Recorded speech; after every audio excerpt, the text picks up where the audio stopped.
After wandering the seas for more than 5 years, Hubbard finally came ashore here in the sleepy retirement town of Clearwater, Florida. His goal was to establish an international mecca for Scientology.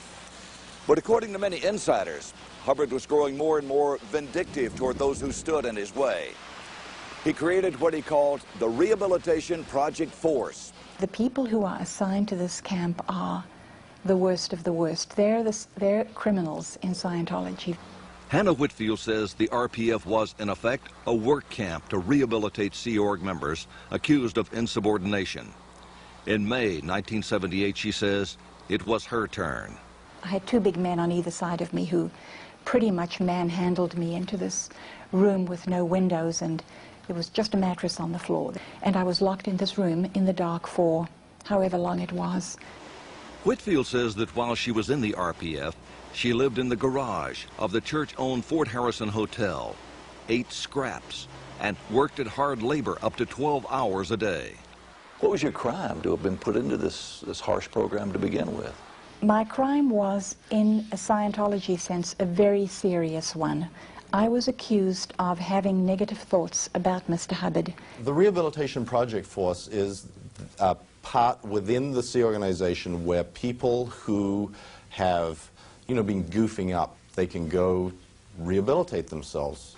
But some former members we talked to describe their experience as physically and psychologically punishing, and anything but voluntary.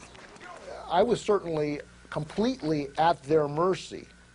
Dennis Ehrlich claims that for one 10-day period, he was actually put under lock and key in the boiler room of the Fort Harrison Hotel. In the middle of one of the rooms was a chicken wire enclosure with a door that had a lock on it, and I was placed in there, and the lock was put on the door. At the time, Vaughn and Stacy Young were high-level public relations officials in the church. At 4 in the morning, one night, Vaughn and I were asleep, and there was a knock on the door, and 2 security guards were there, and they took me away into the prison camp. Stacy Young says she was assigned to the RPF for disobeying an order to interrogate a fellow staff member. For part of the time, Young says she was in a room on the 7th floor of the Los Angeles church. Her husband admits he stood by and did nothing to try to get her out. You're being challenged that, what are you? Are you disloyal? Do you love your wife more than freedom for the planet? You're going to let people suffer? All this crap is dumped on you. What are you supposed to say?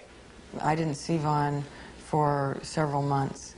I didn't hear from him. I didn't have any correspondence with him whatsoever. He did nothing to try and rescue me. I felt that my husband should have rescued me. I didn't take her out. I look back at that.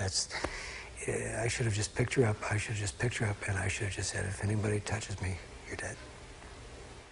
Even after Stacy's release from the RPF, the Youngs remained loyal. But in 1988, Vaughn Young says, the church turned on him too, and he began his own 13-month stint in the RPF. You go through interrogations, hour after hour, day after day, week after week, month after month, breaking you down, breaking you down, breaking you down. A year after Vaughn's release from the RPF, the Youngs say they had had enough. They threw some clothes in the back of their car and fled. Hubbard's policy was, as long as you're with us, we'll leave you alone. But if you speak out against us, we're going to dog you and ruin you and destroy you.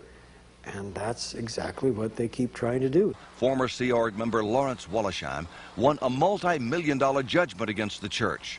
An appeals court judge wrote that while in the RPF, Wollersheim had been forced to undergo a strenuous regime that lasted 19 hours a day.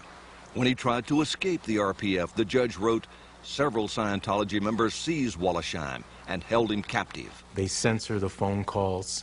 You're not allowed to speak to anyone who's critical. There was no way for anyone to reach me. Scientology has projected a kinder, gentler, more understanding image in recent years. But critics insist that RPF camps continue to exist today. Sworn affidavits point to one at this site, a multi-acre spread near Palm Springs, which the church calls the Castile Canyon School. What is the Castile Canyon School? It's a school for the children of Sea Org members. We have seen sworn statements this also is an RPF camp. Is that true? There are RPF people there, yeah. ABC asked Mike Render if we could take our cameras and go to the school to talk to those inside, but he refused. With a helicopter. Earlier, when German filmmaker Peter Reichelt and his crew set out to see what they could find, this is what happened. You're blocking us, you're arresting us. You are not allowed to do that. A mile from the school, the Germans' way was blocked by carloads of Scientologists. According to the German filmmakers, senior church official Ken Hoden detained them for more than 2 hours. I'm giving you one last warning. Are you going to leave, yes or no? Fine! I'm placing you under citizen's arrest right now. What's so secret with this organization? What's so secret with this area? What happened here?